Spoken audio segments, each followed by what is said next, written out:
ചില യാത്രകൾ സന്തോഷത്തിൽ തുടങ്ങുമെങ്കിലും അവസാനിക്കുന്നത് തീരാത്ത നോവിലായിരിക്കും. മലപ്പുറം പാങ്ങ് സ്കൂളിലെ അധ്യാപകർ നടത്തിയ ആ വിനോദയാത്ര ഇത്ര വലിയൊരു ദുരന്തമാകുമെന്ന് ആരും കരുതിയിരുന്നില്ല. വാൽപ്പാറയിലെ ചുരത്തിൽ തകർന്നടിഞ്ഞ ആ വാനിനുള്ളിൽ നിന്നും 10 പേരുടെ ജീവനാണ് പൊലിഞ്ഞത്.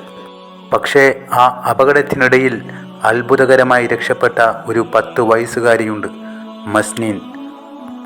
അവളുടെ വേദന പരിക്കുകളുടേത് മാത്രമല്ല, തൻ്റെ ഉമ്മ ഇനി കൂടെയില്ലെന്ന സത്യം തിരിച്ചറിയുന്ന നിമിഷത്തിൻ്റേത് കൂടിയാണ്. അപകടം നടന്ന നിമിഷം മുതൽ മസ്നീൻ്റെ നാവിലുണ്ടായിരുന്നത് ഒരേ ഒരു ചോദ്യമായിരുന്നു: ഉമ്മ എവിടെ? ആശുപത്രി കിടക്കയിൽ വെച്ച് മാധ്യമപ്രവർത്തകർ കണ്ടപ്പോഴും അവൾ പറഞ്ഞത് തൻ്റെ ഉമ്മ അപ്പുറത്തുണ്ട്, ഉമ്മയോട് ചോദിക്കാമോ എന്നായിരുന്നു. തൻ്റെ ഉമ്മ അതീവ ഗുരുതര അവസ്ഥയിലാണെന്നാണ് അവൾ അപ്പോഴും കരുതിയിരുന്നത്. ആ കുഞ്ഞു മനസ്സിനെ മുറിപ്പെടുത്താതിരിക്കാൻ ബന്ധുക്കളും ഡോക്ടർമാരും ആ സത്യം അവളിൽ നിന്ന് മറച്ചുവെച്ചു.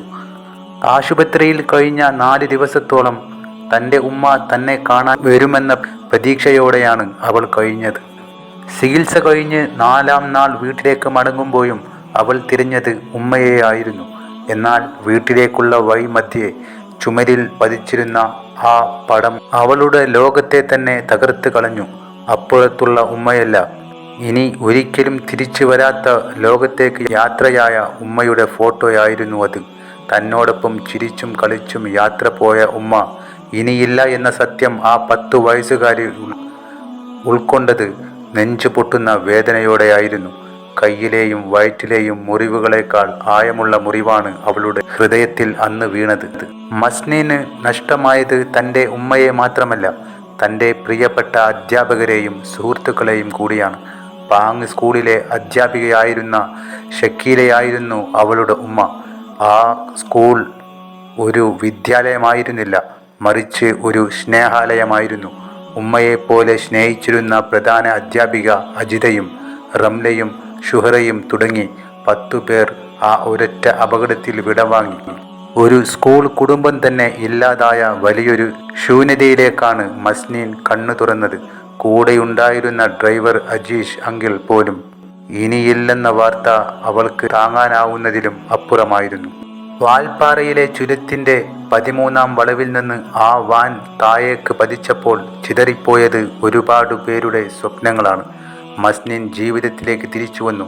പക്ഷേ അവളുടെ ഉമ്മ നൽകിയിരുന്ന ആ തണൽ ഇനി അവൾക്കില്ല. ഈ കുഞ്ഞിൻ്റെയും കുടുംബത്തിൻ്റെയും വേദന എങ്ങനെ പറഞ്ഞറിയിക്കും? യാത്രകൾ എപ്പോഴും സുരക്ഷിതമാകട്ടെ എന്ന് നമുക്ക് പ്രാർത്ഥിക്കാം. ഒരു നിമിഷത്തെ അശ്രദ്ധ കൊണ്ട് ഇനിയൊരു കുഞ്ഞിൻ്റെയും കണ്ണീർ ഇതുപോലെ ഒഴുകാതിരിക്കട്ടെ. ആ പൊന്നുമോൾക്ക് തൻ്റെ ഉമ്മയുടെ വേർപാടിൽ നിന്ന് ഉണ്ടായ വിഷമത്തെ അതിജീവിക്കുവാനുള്ള കരുത്ത് ദൈവം നൽകട്ടെ. നമുക്ക് പ്രാർത്ഥിക്കാം, ഇനി ആർക്കും ഇത്തരത്തിലുള്ള ഒരു വിധി വരാതിരിക്കട്ടെ. ഉമ്മ എവിടെ എന്നുള്ള മസ്നീൻ്റെ ആ ചോദ്യത്തിന് മുന്നിൽ കരയാതെ പിടിച്ചു നിൽക്കാൻ അത് കേട്ടവർക്കാർക്കും തന്നെ സാധിച്ചില്ല.